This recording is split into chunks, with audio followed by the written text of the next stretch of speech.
திமுக தேர்தல் வாக்குறுதிகள் 90 விழுக்காடு நிறைவேற்றப்பட்டு விட்டதாக முதல்வர் மு க ஸ்டாலின் கூறியுள்ளார். தமிழ்நாடு நகர்ப்புற வாழ்விட மேம்பாட்டு வாரியத்தின் சார்பில் ராதாகிருஷ்ணாபுரம், சத்யவாணி முத்துநகர் உள்ளிட்ட பகுதிகளைச் சேர்ந்த 712 பேருக்கு குடியிருப்புகளுக்கான ஒதுக்கீட்டு ஆணைகளை முதல்வர் வழங்கினார்.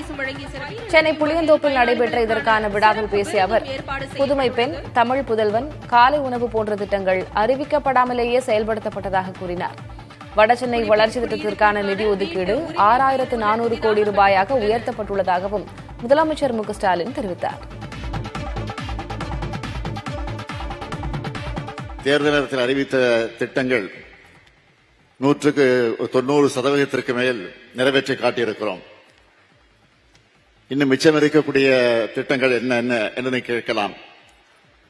இதில் நிறைவேற்றப்பட்ட திட்டங்கள், அறிவித்த திட்டங்கள் பல, அறிவிக்காத, தேர்தல் நேரத்தில் சொல்லாத திட்டங்களும் நிறைவேற்றப்பட்டிருக்கிறது. அதை நீங்கள் மறந்துவிடக்கூடாது.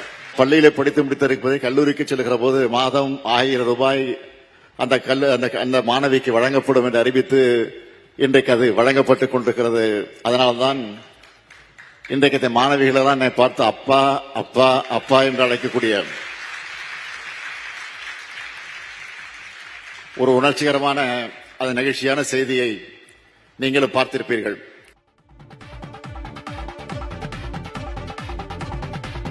முன்னாள் முதலமைச்சர் கருணாநிதி குறித்து புத்தகம் எழுதிய சென்னை மாநில கல்லூரி இணை பேராசிரியரை நிதியமைச்சர் தங்கம் தென்னரசு பாராட்டினார். தமிழ் தாத்தா டாக்டர் உவேசா பிறந்தநாள் விழா சென்னை மாநில கல்லூரியில் நடைபெற்றது. அப்போது இணை பேராசிரியர் குமார் தான் எழுதிய புத்தகங்களை அமைச்சர் தங்கம் தென்னரசுக்கு வழங்கினார். அதை பெற்றுக் கொண்ட அமைச்சர் இணை பேராசிரியரை வெகுவாக பாராட்டி மிக பெரும் சொத்தை உருவாக்கியிருப்பதாக பூரிப்படைந்தார். தமிழ் சினிமாவில் வெள்ளிக்கிழமை என்றாலே ரசிகர்களுக்கு கொண்டாட்டம்தான். அதற்கு காரணம், வித்தியாசமான கதைகளில் ஒவ்வொரு வாரமும் புதிய புதிய திரைப்படங்கள் வெளியாகி வருகின்றன. அந்த வகையில் வரும் 21ஆம் தேதி கிட்டத்தட்ட 10 திரைப்படங்கள் திரையரங்குகளில் வெளியாக உள்ளன. அதில் மிகவும் எதிர்பார்ப்போடு வெளியாகிறது தனுஷ் இயக்கிய நிலவுக்கு என் மேல் என்னடி கோபம் திரைப்படம். மறுபுறம் அதே எதிர்பார்ப்போடு பிரதீப் ரங்கநாதன் நடிப்பில் உருவாக்கியுள்ள டிராகன் திரைப்படமும் வெளியாகிறது. மேலும் உன்னி முகுந்தனின் கெட் செட் பேபி, சமுத்திரக்கனியின் ராமம் ராகவம், விமல் நடித்துள்ள படவா உள்ளிட்ட படங்களும் திரைக்கு வருகின்றன. பிறந்த நாள் வாழ்த்து, ஈடாட்டம், ஆபீசர் அண்ட் டியூட்டி, விஷ்ணுபிரியா போன்ற சிறிய பட்ஜெட் திரைப்படங்களும் களம் காண்கின்றன. புதுச்சேரியில் ஊதிய உயர்வு, பணி நிரந்தரம் உள்ளிட்ட கோரிக்கைகளை வலியுறுத்தி மின்துறை ஊழியர்கள் ஒருநாள் அடையாள உண்ணாவிரத போராட்டத்தில் ஈடுபட்டனர். காலி பணியிடங்களை நிரப்ப வேண்டும், 7வது ஊதிய குழு பரிந்துரையின்படி ஊதிய உயர்வு வழங்கப்பட வேண்டும் என ஊழியர்கள் வலியுறுத்தியுள்ளனர். உப்பளம் பகுதியில் உள்ள தலைமை மின்துறை வளாகத்தில் நடைபெற்ற போராட்டத்தில் 100க்கும் மேற்பட்டோர் கலந்து கொண்டனர்.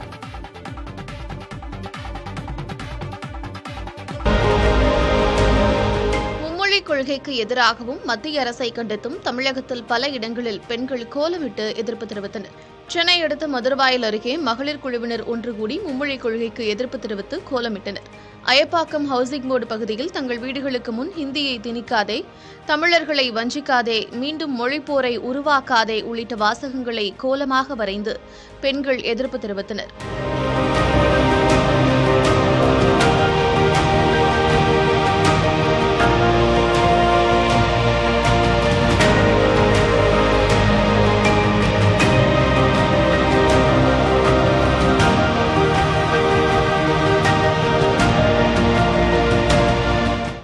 இதேபோல மத்திய அமைச்சர் தர்மேந்திர பிரதான் மற்றும் மும்மொழி கொள்கையை எதிர்த்து நாமக்கல்லிலும் பெண்கள் கோலமிட்டனர். எங்கள் கல்வி, எங்கள் உரிமை, தமிழ்நாட்டின் நிதி எங்கே என்பன உள்ளிட்ட வாசகங்களை அவர்கள் வரைந்தனர்.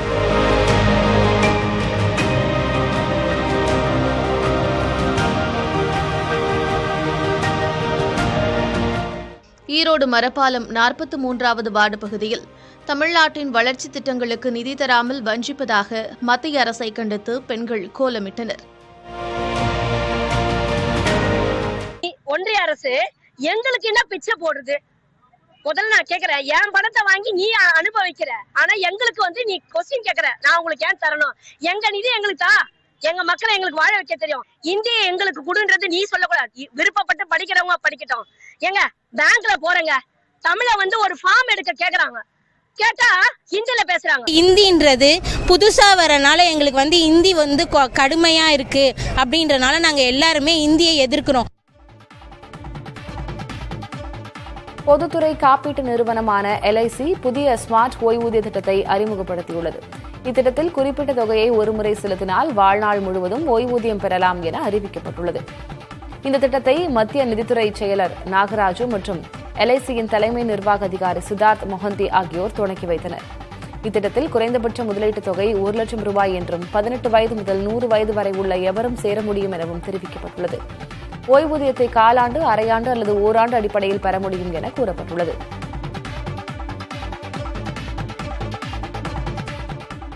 தன்னையும் எலான் மஸ்கையும் பிரிக்க முயற்சிகள் நடப்பதாகவும் ஆனால் அது பலிக்காது என்றும் அமெரிக்க அதிபர் ட்ரம்ப் கூறியுள்ளார்.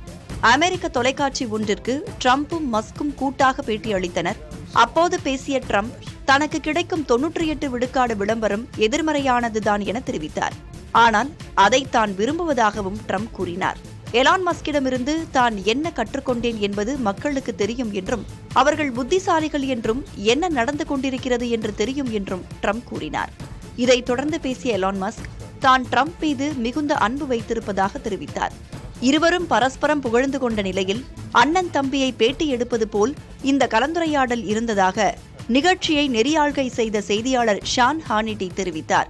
தொழிலதிபரான எலான் மஸ்கிற்கு வானளாவிய அதிகாரங்களுடன் அரசு பதவி அளிக்கப்பட்டிருப்பதாகவும் அவரது நடவடிக்கைகள் நாட்டை அழிவு பாதைக்கு அழைத்துச் செல்லும் என்றும் போராட்டங்கள் நடைபெற்று வரும் நிலையில் இந்த பேட்டி வெளியாகியிருக்கிறது.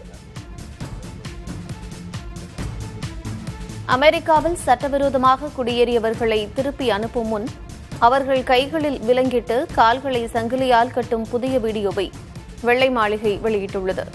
41 நொடிகள் கொண்ட இந்த வீடியோவை எலான் மஸ்க் ரீட்வீட் செய்து ஹாஹா வாவ் என்று பதிவிட்டுள்ளார். அமெரிக்காவில் இருந்து திருப்பி அனுப்பப்பட்டவர்களுக்கு கை விலங்கிட்டு அவமதிக்கப்பட்டது இந்தியாவில் மிகப்பெரிய கொந்தளிப்பை ஏற்படுத்தியது. அமெரிக்கா காலம் காலமாக கடைபிடித்து வரும் நடைமுறை இது என்று நாடாளுமன்றத்தில் விளக்கமளித்த மத்திய அமைச்சர் ஜெய்சங்கர் இதுகுறித்து அந்நாட்டுடன் பேசுவதாக தெரிவித்திருந்தார். இந்நிலையில் கைவிலங்கிடும் புதிய வீடியோ வெளியாகியுள்ளது. சட்டவிரோதமாக குடியேறியவர்களுக்கு இந்த கதிதான் ஏற்படும் என்று எச்சரிக்கும் ரீதியில் இந்த வீடியோ வெளியிடப்பட்டுள்ளது.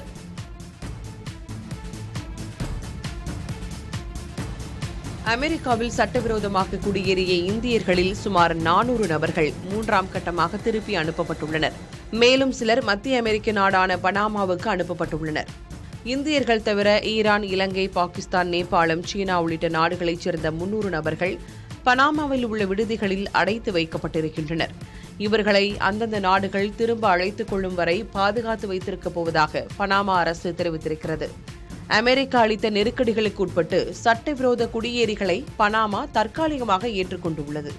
இந்த 300 நபர்களில் 171 நபர்கள் மட்டும் சொந்த நாட்டுக்கு திரும்ப ஒப்புக்கொண்டிருக்கும் நிலையில் அவர்களை அந்தந்த நாடுகள் ஏற்குமா என்ற கேள்வி உள்ளது.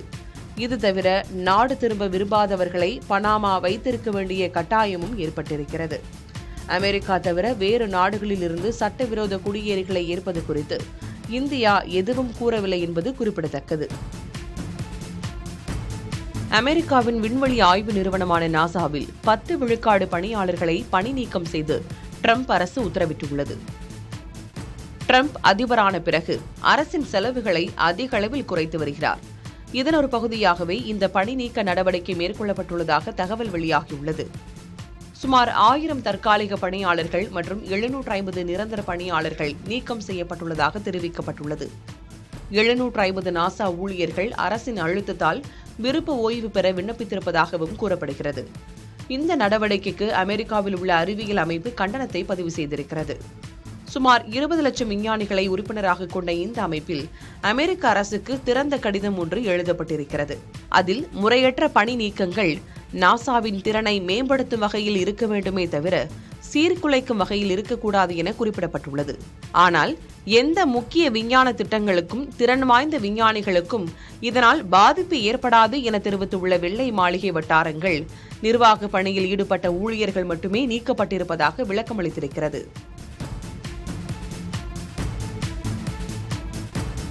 அமெரிக்கா ரஷ்யா இடையிலான பேச்சுவார்த்தையில் யுக்ரைனில் நடந்து வரும் போரை முடிவுக்கு கொண்டு வரும் பணிகளை தொடங்க முடிவெடுக்கப்பட்டுள்ளது.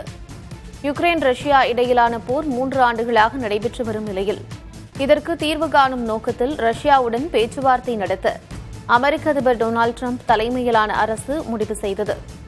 அதன் தொடர்ச்சியாக சவுதி அரேபிய தலைநகர் ரியாத்தில் அமெரிக்க ரஷ்ய பிரதிநிதிகள் இடையிலான முதற்கட்ட பேச்சுவார்த்தை நடைபெற்றது. அமெரிக்கா சார்பில் அந்நாட்டு வெளியுறவுத்துறை அமைச்சர் மார்கோ ரூபியோ தலைமையிலான குழுவுடன் ரஷ்ய வெளியுறவுத்துறை அமைச்சர் செர்ஜி லாவ்ரோவ் அடங்கிய குழுவினர் பல்வேறு விவகாரங்கள் குறித்து ஆலோசித்தனர். இதில் அமெரிக்கா மற்றும் ரஷ்யாவில் உள்ள இரு நாட்டு தூதரகங்களையும் மீண்டும் செயல்பாட்டிற்கு கொண்டுவர முடிவு செய்யப்பட்டது. அதோடு யுக்ரைனுடன் பேச்சுவார்த்தை நடத்த தனி குழு அமைக்கவும் இரு நாட்டு உறவுகளை வலுப்படுத்தவும் இருதரப்பும் முடிவு செய்துள்ளதாக தெரிவிக்கப்பட்டுள்ளது.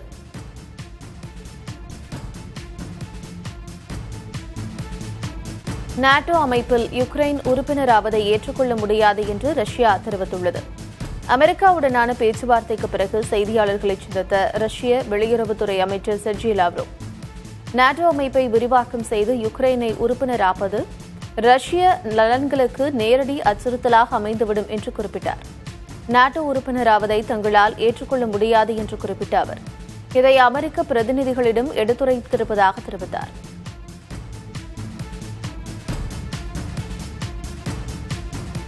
அமெரிக்கா ரஷ்யா இடையிலான பேச்சுவார்த்தை காரணமாக சவுதி அரேபிய பயணத்தை யுக்ரைன் அதிபர் வோலோடிமிர் ஜெலன்ஸ்கி ஒத்திவைத்துள்ளார்.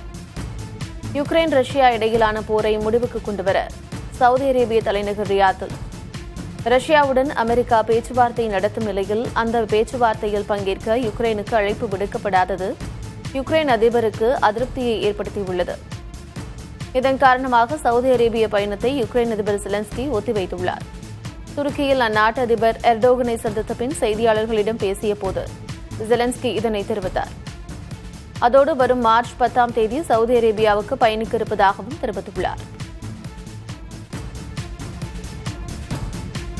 ஆஸ்திரேலியாவின் தென்கிழக்கு பகுதியில் உள்ள டாஸ்மேனியா ஆற்றுக்கரையில் ஏராளமான டால்பின்கள் கரை ஒதுங்கியது. விலங்கு ஆர்வலர்களையும் சூழலியலாளர்களையும் இது கவலையில் ஆழ்த்தியுள்ளது.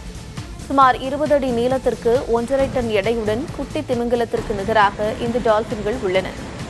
சுமார் 150 டால்பின்கள் கரை ஒதுங்கியுள்ள நிலையில் அவற்றில் 14 இறந்துவிட்டது மருத்துவர்கள் பரிசோதனையில் தெரியவந்திருக்கிறது. மீதமுள்ள டால்பின்களுக்கு சிகிச்சை தர ஏற்பாடு செய்யப்பட்டுள்ளது. இந்த டால்பின்கள் கரை ஒதுங்கியதன் காரணம் தெரியவில்லை.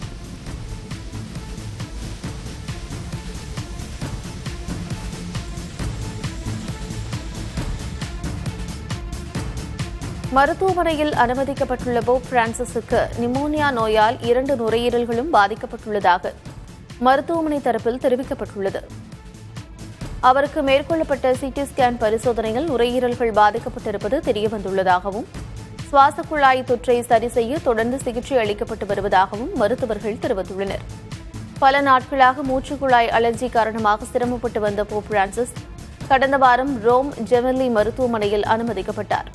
சுவாச குழாயில் தொற்று இருப்பது கண்டுபிடிக்கப்பட்டு அவருக்கு சிகிச்சை அளிக்கப்பட்டு வரும் நிலையில் போப் பிரான்சிஸ் விரைவில் குணமடைய வேண்டி பொதுமக்கள் பிரார்த்தனை செய்து வருகின்றனர். பிளாஸ்டிக் கண்டெய்னர்களில் வாங்கப்படும் உணவுகளை உண்பதால் இதயத்தில் பிரச்சினை ஏற்பட வாய்ப்புள்ளது ஆய்வில் தெரியவந்திருக்கிறது. பிளாஸ்டிக்கில் உள்ள ரசாயனங்கள் இதயத்தை நேரடியாக சென்று தாக்கி இதய நோய் ஏற்பட வழிவகுக்கும் என்று தெரிவிக்கப்பட்டுள்ளது. சீனாவில் 3000 பேருக்கு பிளாஸ்டிக் கண்டெய்னர் உணவுகள் வழங்கப்பட்டு இந்த ஆய்வு மேற்கொள்ளப்பட்டுள்ளதாக ஆராய்ச்சியாளர்கள் தெரிவித்துள்ளனர். பிளாஸ்டிக் கண்டெய்னர்களில் 20,000க்கும் மேற்பட்ட ரசாயனங்கள் உள்ள நிலையில் அவற்றில் சூடான உணவுப் பொருட்கள் வைக்கப்படுவதால் அதில் உள்ள ரசாயனங்கள் உணவில் எளிதாக கலந்துவிடுவதாக ஆராய்ச்சியாளர்கள் கூறுகின்றனர்.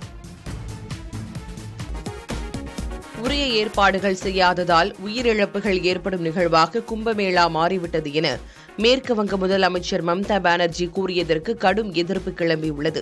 அதே நேரம் மம்தா தெரிவித்த கருத்து சரியானதே என உத்தரப்பிரதேச முன்னாள் முதலமைச்சரும் சமாஜ்வாதி தலைவருமான அகிலேஷ் யாதவ் கூறினார். முன்னதாக எக்ஸ் தளத்தில் பதிவிட்டிருந்த மம்தா, சரியான திட்டமிடல் இல்லாததால் கும்பமேளா தொடர்பாக விபத்துகள் ஏற்பட்டு மரணங்கள் நிகழ்ந்து வருவதாக குறிப்பிட்டிருந்தார்.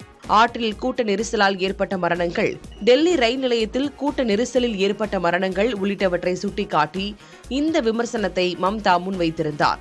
கும்பமேளா குறித்த விமர்சனங்களை கண்டித்துள்ள உத்தரப்பிரதேச முதலமைச்சர் யோகி ஆதித்யநாத் எதிர்க்கட்சிகள் இந்து மதத்தை அவமதிக்கும் போக்கை தொடருவதாகவும் தெரிவித்திருக்கிறார். கும்பமேளா தேவையற்றது என பீகார் முன்னாள் முதலமைச்சர் லாலு பிரசாத் யாதவும் கூறியிருந்தது குறிப்பிடத்தக்கது.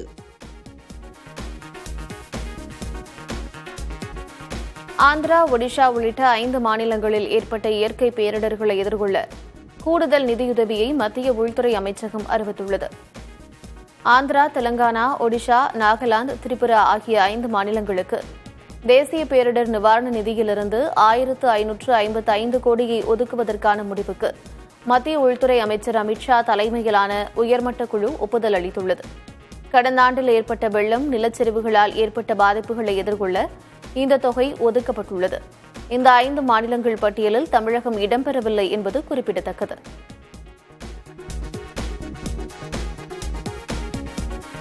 வரும் காலங்களில் நடைபெறும் மாநில தேர்தல்களில் காங்கிரஸ் தோல்வியை சந்தித்தால் அம்மாநில முக்கிய பிரமுகர்கள் பொறுப்பாக்கப்படுவார்கள் என்று அக்கட்சித் தலைவர் மல்லிகார்ஜுன கார்கே எச்சரித்துள்ளார். காங்கிரஸ் கட்சியில் தேசிய அளவில் புதிதாக தேர்ந்தெடுக்கப்பட்ட நிர்வாகிகள் கூட்டம் டெல்லியில் நடைபெற்றது. அதில் பேசிய கார்கே, கட்சியை அடிமட்ட அளவிலிருந்து வலுப்படுத்த வேண்டிய அவசியம் ஏற்பட்டுள்ளதாக தெரிவித்தார். சித்தாந்த ரீதியில் துடிப்பாக செயல்படுபவர்களை வளர்த்தெடுக்க வேண்டும் என்றும் கார்கே குறிப்பிட்டார். நெருக்கடியான காலங்களில் வேறு கட்சிக்கு மாறுபவர்கள் குறித்து நிர்வாகிகள் கவனமாக இருக்க வேண்டும் என்றும் கார்கே எச்சரித்தார். கட்சியில் தற்போது பல்வேறு மாற்றங்கள் செய்யப்பட்டுள்ளதாகவும் இந்த நடவடிக்கை தொடரும் என்றும் மல்லிகார்ஜுன கார்கே தெரிவித்திருக்கிறார். இந்த கூட்டத்தில் மக்களவை காங்கிரஸ் தலைவர் ராகுல் காந்தி, மாநில காங்கிரஸ் பொறுப்பாளர்கள், பொதுச் செயலாளர்கள் உள்ளிட்டோர் பங்கேற்றனர்.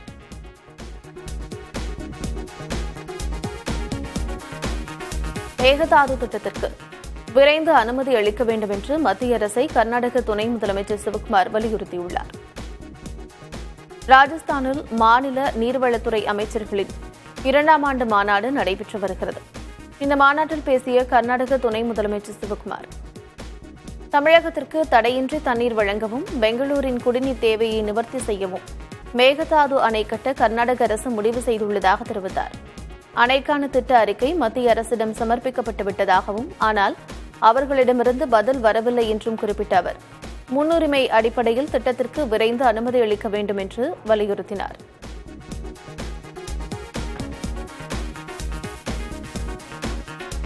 பெண்களுக்கான புற்றுநோய் தடுப்பூசி 5 முதல் 6 மாதங்களில் சந்தையில் விற்பனைக்கு வரும் என்று மத்திய அமைச்சர் பிரதாப் ராவ் ஜாதவ் தெரிவித்துள்ளார். மகாராஷ்டிர மாநிலம் சத்ரபதி சிவாஜி நகரில் செய்தியாளர்களிடம் பேசிய அவர், 9 முதல் 16 வயதிற்குட்பட்டவர்கள் புற்றுநோய் தடுப்பூசி எடுத்துக்கொள்ள தகுதியானவர்கள் என்று தெரிவித்தார். புற்றுநோய் தடுப்பூசி பரிசோதனை இறுதிக்கட்டத்தில் இருப்பதாகவும், இன்னும் சில மாதங்களில் விற்பனைக்கு வரும் என்றும் கூறினார். இந்த தடுப்பு மருந்தால் மார்பக, வாய், கருப்பை புற்றுநோய்கள் தடுக்கப்படும் என்று அமைச்சர் தெரிவித்தார். புற்றுநோய்கள் பெருகுவதை தடுக்க பல்வேறு நடவடிக்கைகள் எடுக்கப்பட்டு வருவதாக தெரிவித்த அமைச்சர், 30 வயதிற்கு மேற்பட்ட பெண்களுக்கு மருத்துவமனைகளில் புற்றுநோய் பரிசோதனை செய்யப்படுவதுடன் ஆரம்ப நிலையிலேயே அந்த நோயை கண்டறிவதற்கான ஏற்பாடுகள் செய்யப்பட்டு வருவதாக தெரிவித்தார்.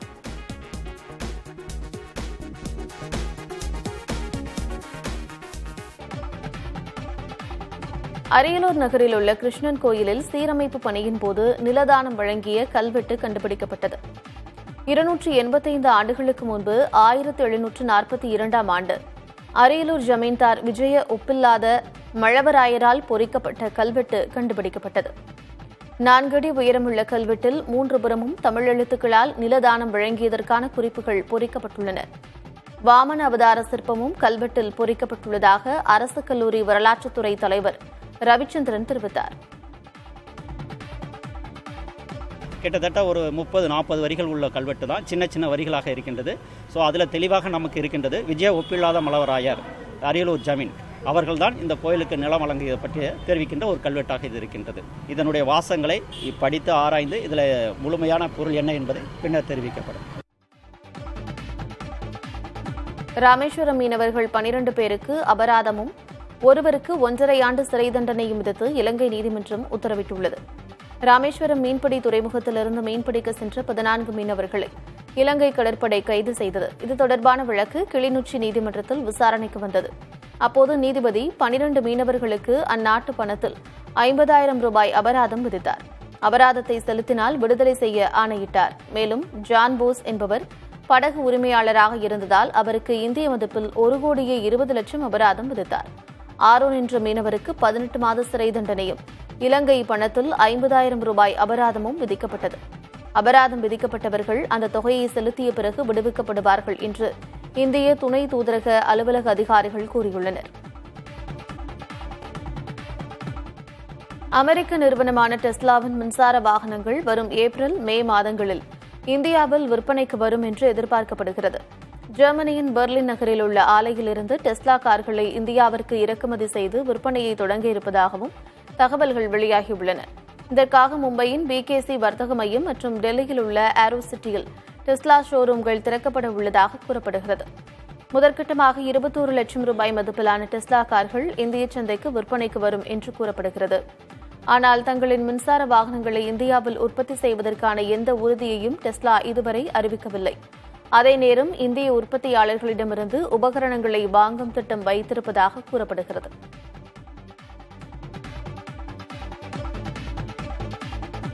பொதுத்துறை காப்பீட்டு நிறுவனமான LIC புதிய ஸ்மார்ட் ஓய்வூதிய திட்டத்தை அறிமுகப்படுத்தியுள்ளது. இந்த திட்டத்தில் குறிப்பிட்ட தொகையை ஒருமுறை செலுத்தினால் வாழ்நாள் முழுவதும் ஓய்வூதியம் பெறலாம் என்று அறிவிக்கப்பட்டுள்ளது.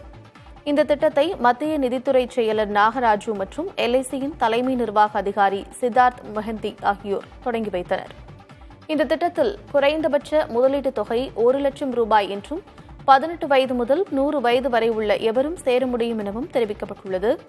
ஓய்வூதியத்தை காலாண்டு, அரையாண்டு அல்லது ஓராண்டு அடிப்படையில் பெற முடியும் என்று கூறப்பட்டுள்ளது. கோவைக்கு வரவேண்டிய ஆர்டர்கள் குஜராத்திற்கு கைமாறி போகின்றன.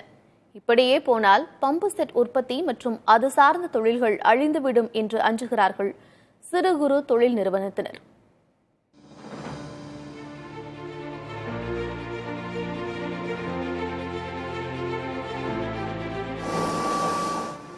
ஆண்டுகளாக கோவையின் அடையாளங்களில் ஒன்றாக இருக்கிறது பம்பு செட் தொழில்.